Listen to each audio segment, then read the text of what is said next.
के शाहीन बाग में शिमोगा के नेताजी ने तकरीर करते हुए शिमोगा से पहली नुमाइंदगी दर्ज करवाई है।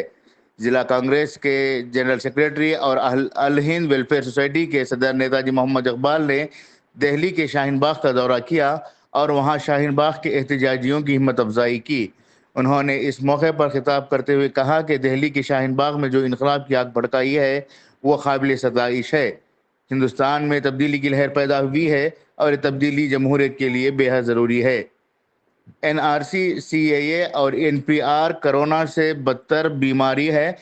कोरोना से चीन में सिर्फ लोग मर रहे हैं, यहाँ सीएए और एनआरसी से लोग भी मरेंगे और जमहूरियत का भी खात्मा होगा। उन्होंने शाहीन बाग के एहतजाजियों को शिमोगा ज़िले की जानिब से सलाम पेश करते हुए कहा कि सारा मुल्क इनके साथ में है। ब्यूरो रिपोर्ट, आज का इनकलाब, नई दिल्ली।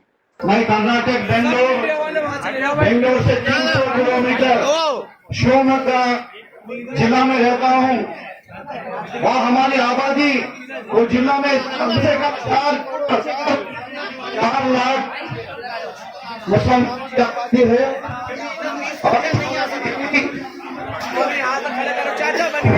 शिमोगा सिटी से पिछले 10 दिन हम घर में बैठे थे। ये दिल्ली की शाहीन बाग से ये आप लोगों की रूम 2700 किलोमीटर दूर डिस्ट्रिक्ट में ईदगाह कम से कम 70,000 आदमी ईदगाह में नमाज पढ़ते हैं। वो ईदगाह में हम लोग घड़ा बैठे, उसमें दलित लोग, ईसाई लोग, सिख लोग और मेरे माँ बहनों और मेरे भाइयों, दोस्तों, बुजुर्गों, ये सब वहां पे बैठ के 10 दिन तक घर रखिए। वो लोगों ने आप दिल्ली में जाकर हमारा सलाम सुनाओ करके सलाम भेजे हैं। आप सबको भी अस्सलाम वालेकुम। ये कर्नाटक के मुसलमानों के तरफ से कम 1.5 करोड़ मुसलमान कर्नाटक स्टेट में है। आज ये दिल्ली की शाइन ये पेड़ का एक जड़ शिमोगा तक पहुंचा है। ऐसे 2000 से काफी ज्यादा शाइन बाग पैदा हो चुके हैं। हमारा कोई बात का चिंता नहीं, हम अल्लाह के तो भरोसा रखते हैं। हमारे जो भी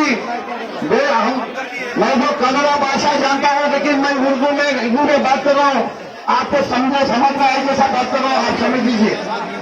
ये एनआरसी, सीएए, ये एनपीआर, ये कोरोना बीमारी है। आज चाइना में क्या हो रहा है, कोरोना की बीमारी है, उनको रूम में डाला जा रहा है। अगर जोधपुर में हम आ जाएंगे, डिटेंशन सेंटर में हमें डाला जाएगा, वो भी एक कोरोना ही बीमारी होगा। ये केंद्र सरकार को मैं कहना चाहता हूँ, मैं मोदी जी से कहना चाहता हूँ, मैं गृह मंत्री अमित शाह से कहना चाहता हूँ, यहाँ के मुसलमान, यहाँ के दलित लोग, यहाँ के ईसाई लोग, यहाँ के बुद्धिस्ट लोग, जैन लोग और सिख वाले भाई लोग सब हमारे की संविधान को मानते हैं। वो संविधान की इज्जत करना है।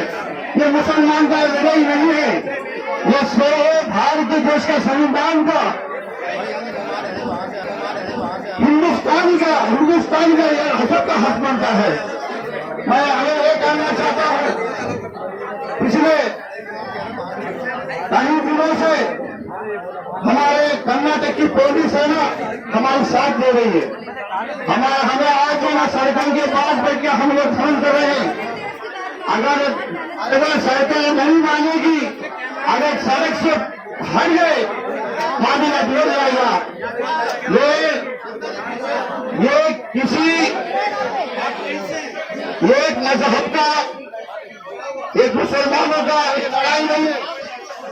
ये 2 साल 11 महीने 18 अम्बेडकर जी ने, बाबा साहब अम्बेडकर ने ये संविधान का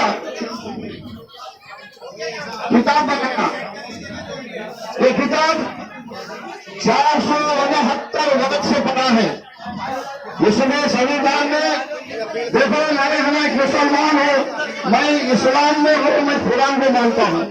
दलित लोग अपना एक ईसाई लोग है को मानते हैं। मेरे हिंदू भाई लोग